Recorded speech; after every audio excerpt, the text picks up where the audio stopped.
Hello, Gemini, and welcome to your May 2026 tarot card reading. We're going to get started with an oracle card. Clouds, shape-shifting.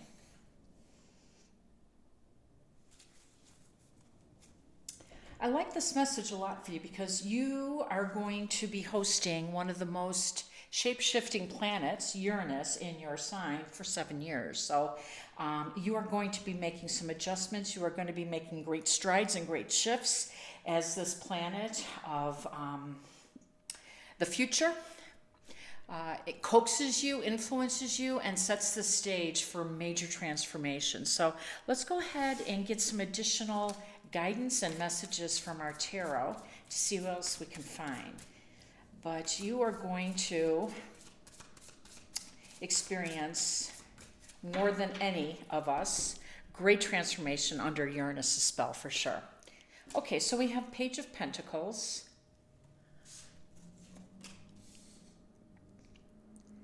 Ten of Wands, and the Queen of Wands.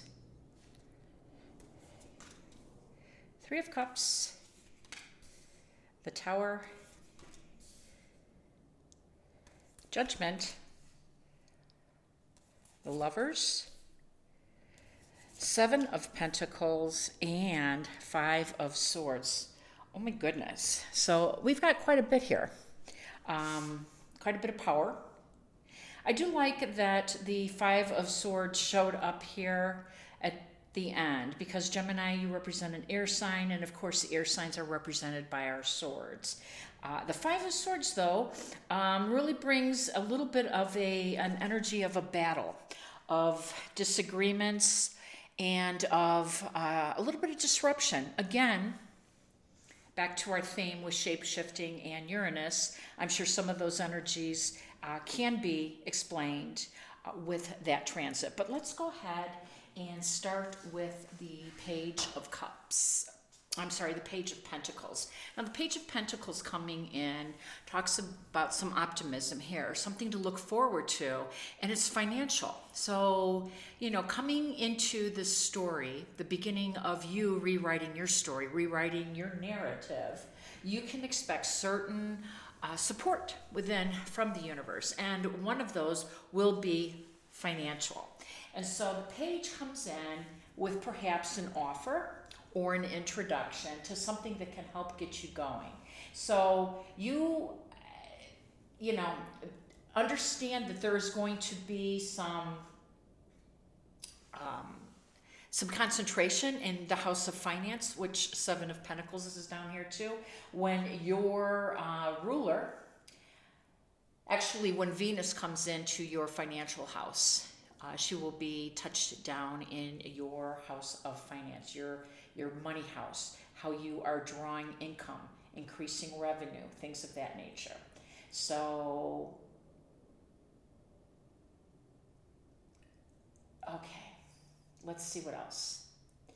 We know that the Ten of Wands talks about a period of some struggle, a period of working hard, carrying a heavy load, being dedicated to the cause.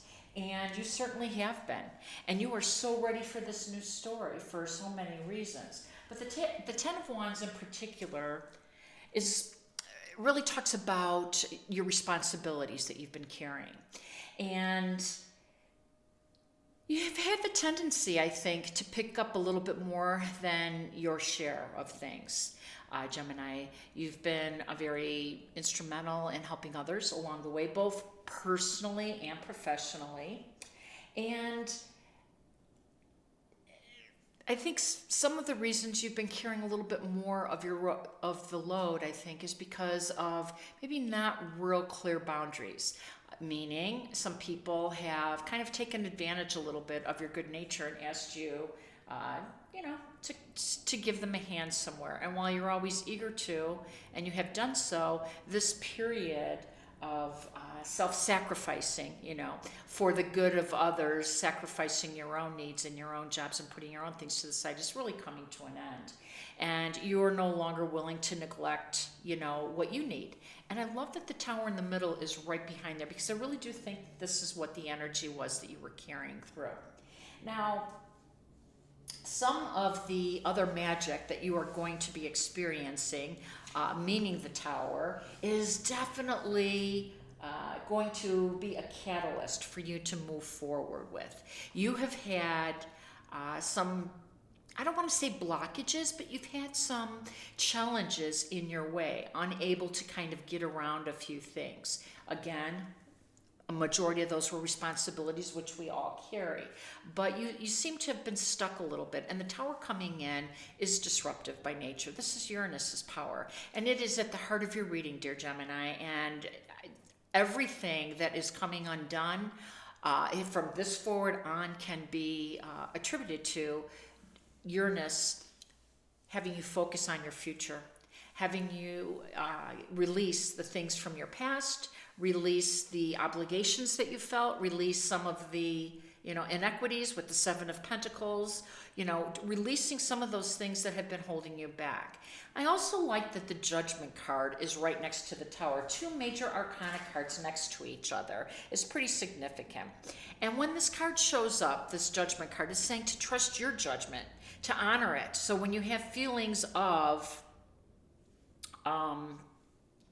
disagreements, Five of Swords, when you have challenges in your circle, whether that's personal or professional, and you're unable to put closure there, don't worry about it, because your soul will close the old chapters.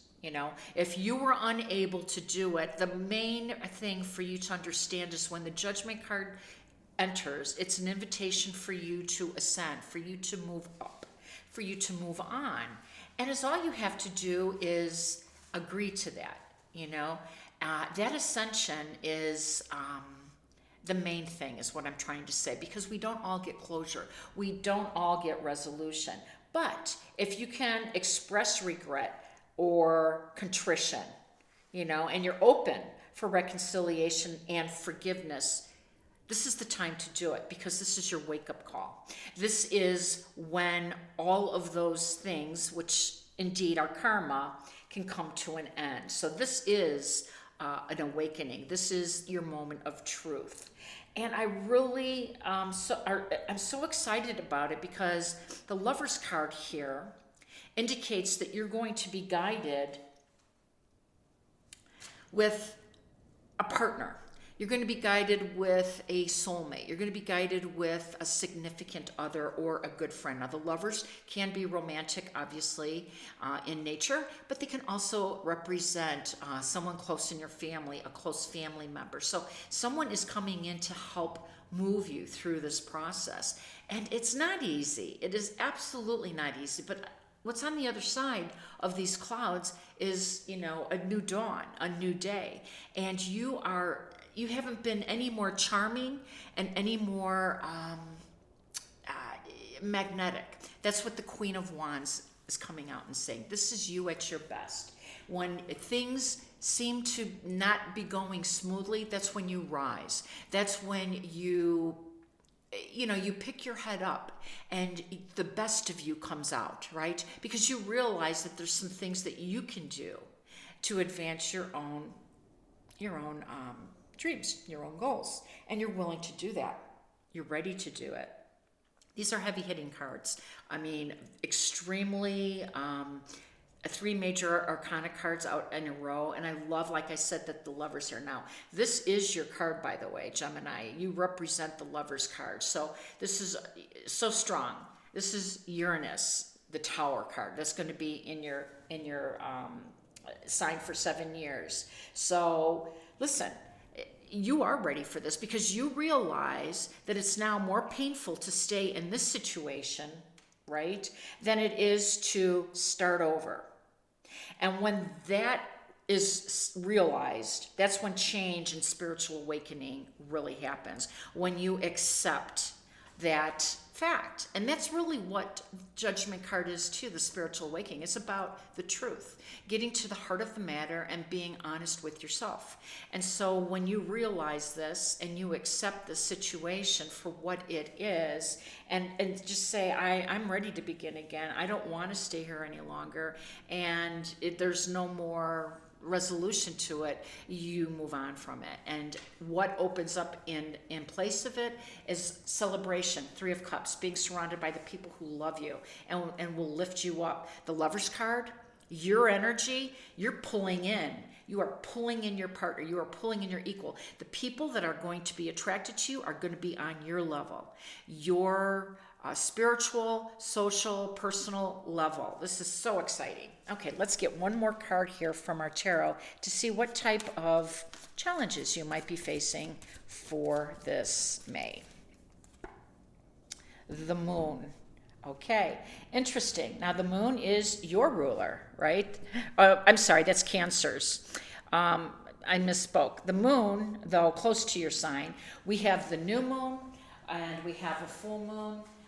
This is going to take place on the 16th, and then the full moon is on the 31st and the 1st. So we have 3 moons, and so you can look for major change on the 1st, today. You can look for some major shifts, cloud shifting, energy on the 16th, the new moon in Taurus, and you can definitely look for some on that full moon at the end of this month. These are your trigger points. These are your dates to keep in mind. And in the meantime, keep moving toward your goals. You're almost there. I love this for you. I hope it resonates. If it has, please like, share, and subscribe. Wishing you all balance, peace, and harmony. Take care.